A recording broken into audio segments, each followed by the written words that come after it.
Hello everyone. I recently did a recording regarding the damage reduction gained from armor. In that recording, I did look into the PvP side as well as the PvE side.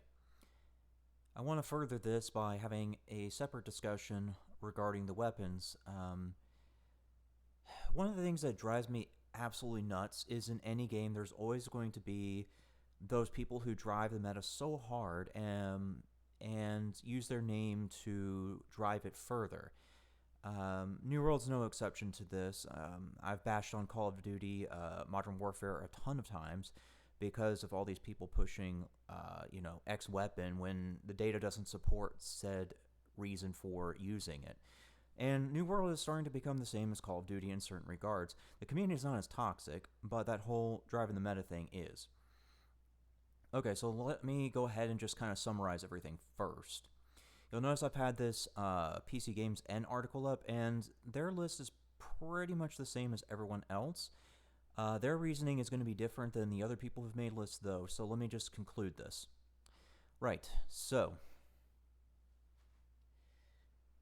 you'll notice that everyone agrees with the Great Axe being S tier along with the Life Staff and Hatchet. However, the other weapons, such as the Warhammer, are in a very low tier. And their reasoning for putting these in a lower tier is because either they're hard to use or their damage output is not that great. That is certainly true with some of these weapons, like the Rapier. The Rapier is actually a very high skill weapon. The great thing about the Rapier is that if you're very on top of the evade skill, you can use that to give yourself a free reposition or a free avoid. That does not cost any stamina. So, there are certainly elements like that to consider, but yes, I will agree that it's a high skill weapon. So, that said, I want to revisit some weapons and look at some builds, starting with the Warhammer. Tab over. Okay, so I've put together example builds for all of this, and this is the example build for the Warhammer that I want to use for the sake of this discussion. So this is a pretty straightforward Warhammer DPS build. Now, one thing to be aware of with the Warhammer is that while, yes, its attacks are slow and can be hard to hit, there is one element to it that PC Games N and the others have failed to notice, and that's the defensive side. Yes, even the two-handed weapons have some sort of defensive measure. Is it as much as Sword and Shield? Definitely not. But it's still very helpful in the right circumstances. The Warhammer is perhaps the best in the two-handed category for this, and I'll show you why. Okay, so under the Crowd Crusher thing, you'll notice two passives at the very start, and that's going to be I can do this all day long, which is the one that reduces the stamina damage from blocking. It's about the same percent as the one in Sword and Shield. You have this, which is damage reduction if there's two or more enemies within proximity of you. Then you have this one, which is another 10% damage reduction, but it's when you're sprinting. So when you are moving around, you get 10% damage reduction. So the first ability is when two or more targets are around you, and the other one is for whenever you're moving. So yes, the Warhammer is actually very good at the defensive game in comparison to other weapons. Let me go and tab over to the Great Axe, and let me show you why. Let's see, is it this one? No, it's this one. Okay, so at the very bottom of the Mauler tree, these percentages are off, by the way, but you will notice that there is a 10% more armor if three or more targets are around you. As I've concluded in the prior recording, 10% armor really isn't that much, to be honest. So I don't even see this as valuable because you'll notice that 10% damage reduction is just a better overall value because it's negating the math more than likely. So yes, Great Axe only gets 1 defensive ability, more or less, while Warhammer is getting up to 3. So the Warhammer can play the defense game a lot better than Great Axe. Now let me tab back over.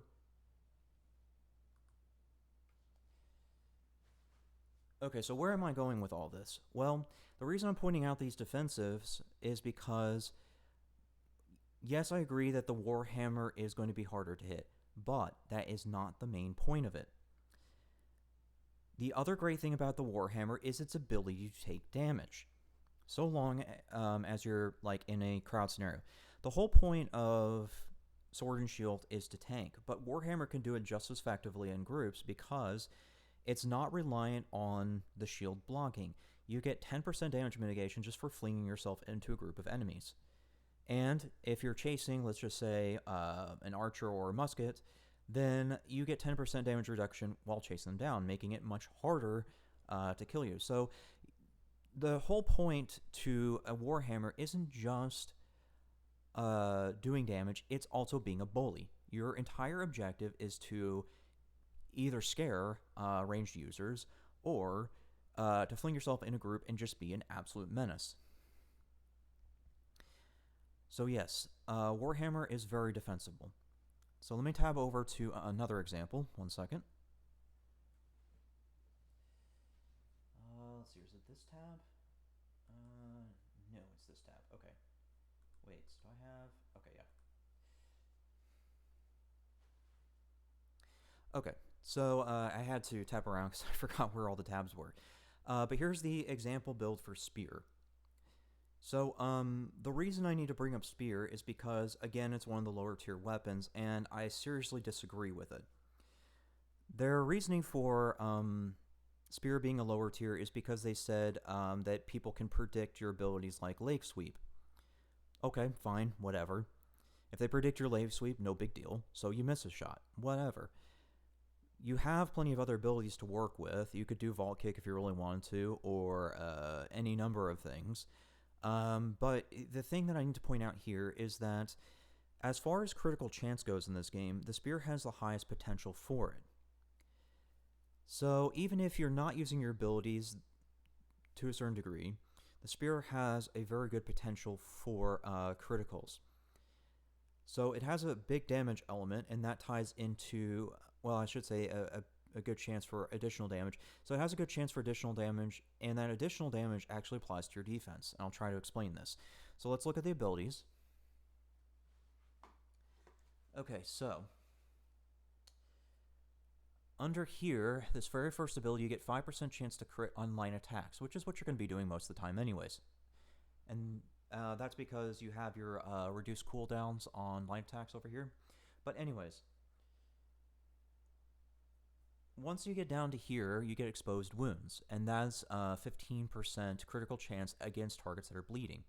The Spear's base critical chance is 5% at any tier. If you have 50 dexterity, which you should anyways, if you're doing a Spear build, then you would gain 5% chance to crit, so that's already 10%. And then, let's just say you manage to get a Spear that has Keen on it, which is another 5%, that's 15%. Now, you apply the bleed factor, and you're hitting 30% chance to crit. So yes, it's a big deal because of not just the damage, but now we have to look at the other passive. And that's this right here, Invigorating Crits. So you gain, I think this number is actually correct. I can double check it in game if need be, but you gain 20 stamina on critical strikes. At 30% chance of critical, you would be popping this pretty frequently. Is it enough to sustain yourself? No, but it's a good chance for getting that stamina back up. And you need stamina to block melee attacks. So while the Spear doesn't have the Warhammer's stamina damage reduction, it's still very high in terms of defense because of the fact that it has the potential to regain stamina, which is honestly a lot better than regeneration, because it's a flat value being applied. More or less is how you have to think about it.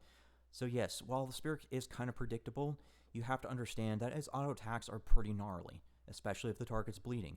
There are passives for bleed as well, or weapon traits, so keep that in mind. But that Spear, let's go and continue this example.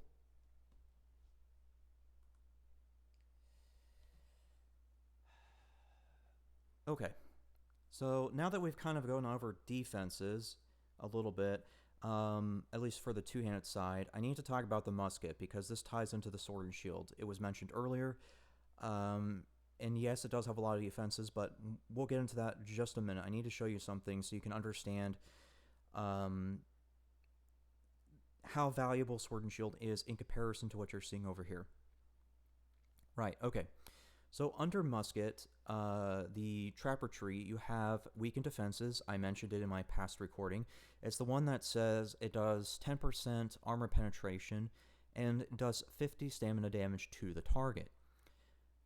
To put this into perspective, a musket at any tier is 56 stamina damage. That means with weakened defenses, it's a guaranteed shield block if the passive isn't in place. I'll get to that in a minute. But it's a guaranteed shield break because it's 106 stamina damage once this passive is applied. Meaning that unless that one passive isn't active, you will guarantee break somebody's shield, which makes the musket insanely valuable in comparison to bow, at least in PvP, because there are going to be people who run shield. Is it going to be common? Probably not, but there is a chance for it. So, why is this important? Well, it's because I want to show you that the way you have to think about defenses is how practical it is, right? So the sword and shield is not really going to be able to withstand too many hits. It's going to be able to withstand one hit, assuming good passives from a musket, and maybe one or two from the melee weapons. So yes, while you could essentially block one, you could also dodge it, and then the dodge would do the exact same thing as sword and shield, making sword and shield invaluable. But assuming that you apply defenses like I just pointed out with the other weapons, then you're adding those defenses to the dodge, which is probably going to be more valuable than the sword and shield. So that's kind of where I'm getting at with all this. But let me tab over to sword and shield so you can see what I was talking about with the musket.